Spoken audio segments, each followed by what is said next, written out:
Well, welcome project management students to the sixth video in our series on Microsoft Project.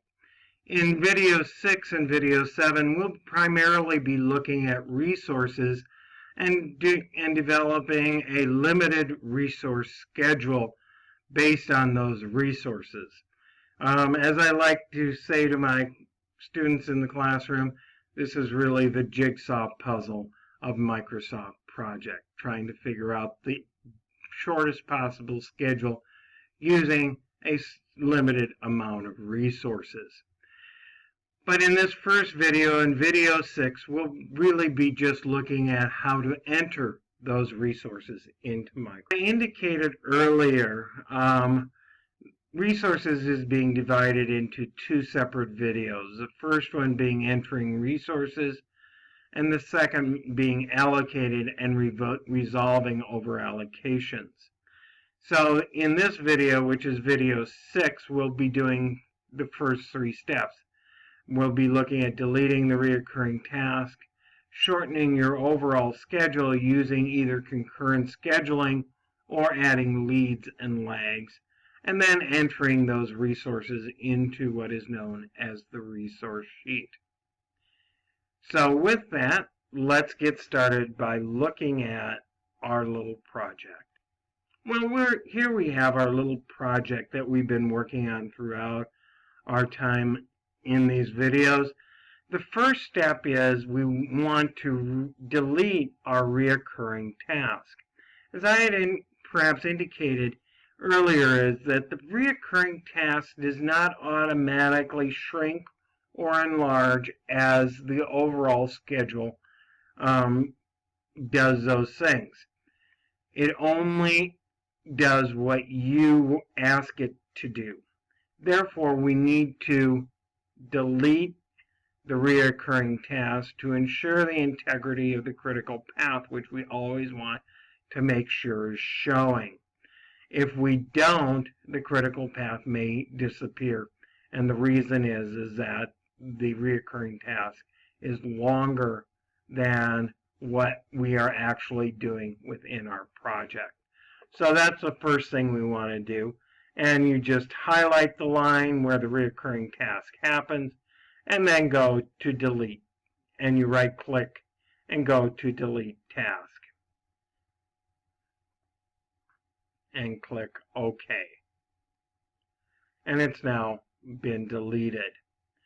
Now the second step in this process is what I like to call shortening our schedule. And there's really 2 techniques that I want to show you in order to shorten your schedule. The first one being concurrent scheduling, or having tasks done at the same time. For example, over here, you can see that this task, work package 2.2, and this work package 3.1 are occurring at the very same time.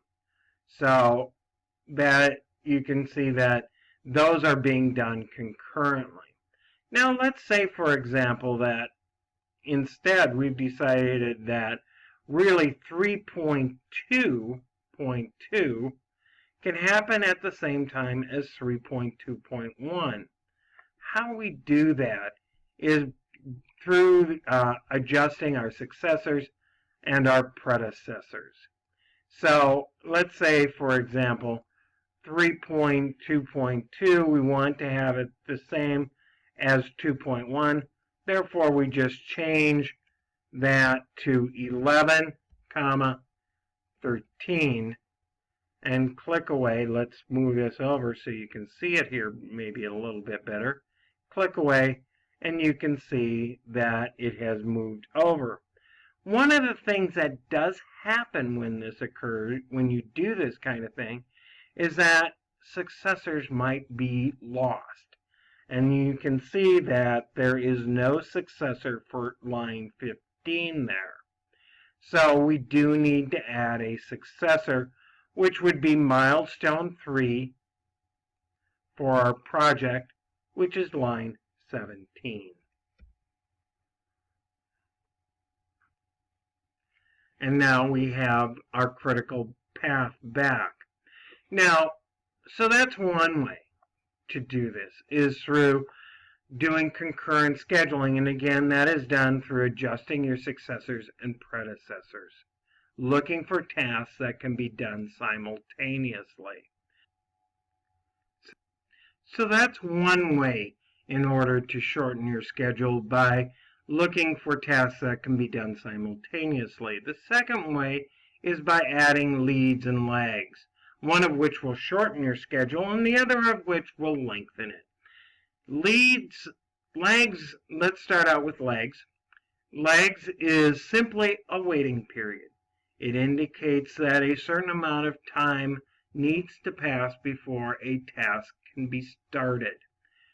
A good example of this is, for example, say you're pouring concrete for a floor and you're going to build upon that floor. You'll probably need to let that concrete cure for a day or two before you can start building the walls on that floor.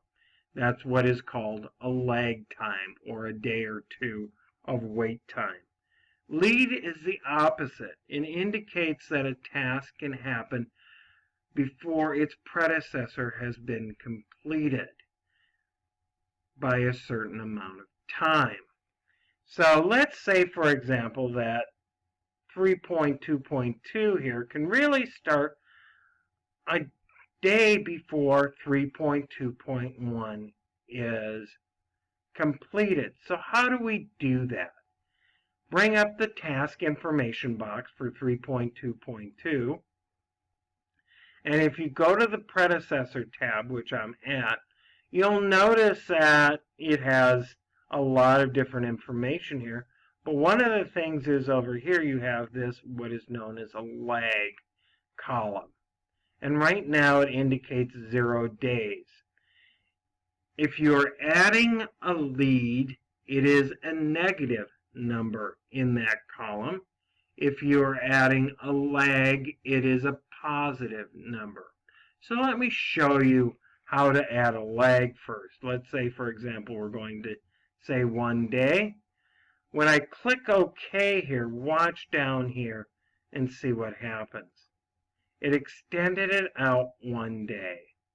And you'll notice that you'll have a +1 day here, indicating that there is a lag of 1 day. Also shows up here in 3.2.1 under successors. Let's take a look at a lead, however. A lead, as I indicated, is a negative number. Therefore, it's a -1 day. And again, let's take a look. What will happen is we'll start up about right there. And it did. And a negative is a -1 day. Again, that can be found in the task information box under the predecessors column, or predecessor tab, in the task information box. Again, it's the last column here. So with that, look for all the various ways that you can possibly shorten your schedule, either through concurrent scheduling or through adding leads and lags. Lags won't let you shorten it, but sometimes they are required on a project. So be much aware of that.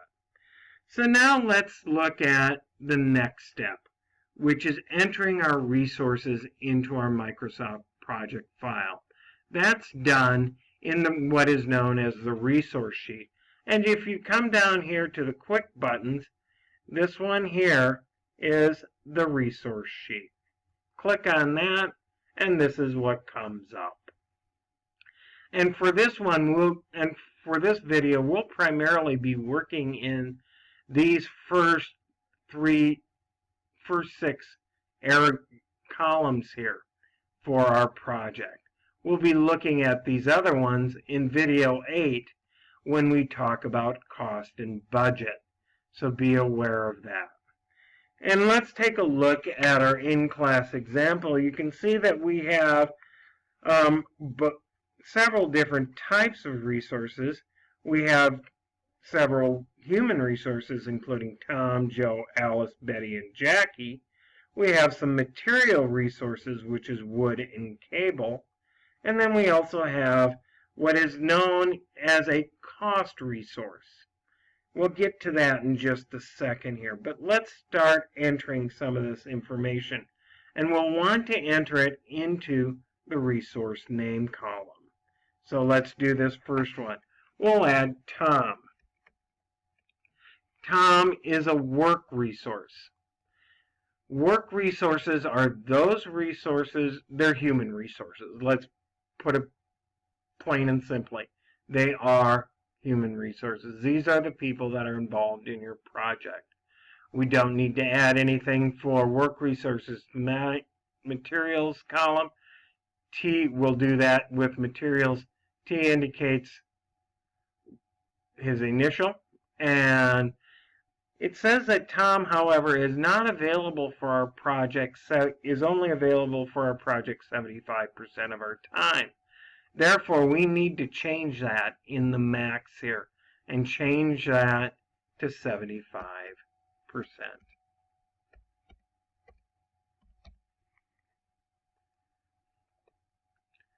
The next one is Joe. So Joe, and Joe is available 100% of the time. Then we also have Alice, and Alice is also available 100% of the time. And then we have Betty, who's also available 100% of the time. And then we have Jackie. And Jackie's only available 50% of the time, so we need to change this down to 50%. Also, Jackie is on vacation 2 days during our project. So what we want to do is double-click on Jackie and bring up the resource information pop-up box. In this box, you'll see change work time here. We need to change that work time to when she is on vacation. And let's say her vacation is on March 9th and 8th and 9th. So this is the same as change your calendar, and this is Jackie, our vacation. And therefore, her schedule, when you try to schedule Jackie, will not show her available during that time. Let's go back in and take a look and make sure. Change work time, and her vacation is showing up there. So it will not show up when she is on vacation. She will not be available for you to work. Then we have wood and cable. Now, these are material resources. How do we differentiate between material and cost resources? Material resources are those resources that go directly into creating the deliverable or building it. For example, if you're building a building, wood would be a material resources that you will be put into the deliverable. Cost resources are those resources that are tools or aids that go about helping you build that deliverable. For example, a bobcat, if you're building a building, might be something you will need, or a saw, or a ladder. These items will not be a part of the deliverable, but are incurred as a cost for the entire project. Now, the other thing that you need to be aware of, so that's the difference between work, which is human resources, material, which are those materials that will go directly into the deliverables, and your cost resources, which are the tools that you need in order to create your deliverables, such as a bobcat or a saw. For material resources, you need to also indicate in this materials column what unit you will be purchasing that particular material in. So for example, wood is sold in board foot, so I'll put in board feet. It is the unit that I'm going to be purchasing that wood in. Cable is also a material resource, and that will be sold in spools. And then we have one last one, which is Bobcat. And Bobcat is a cost resource. And that's all we need to do there. And so we've now entered all of our various resources for our project. So as I indicated, we have now deleted the recurring task. We looked at ways to shorten our schedule by adding leads and lags and using concurrent scheduling. And then also we entered our resources. In the next video, we'll look at allocating those resources, resolving any overallocated resources, reinserting the reoccurring task, and once again, making sure we save it. Again, thanks for watching this 6th video on resources, how to enter them into your Microsoft project file. I look forward to seeing you in video 7.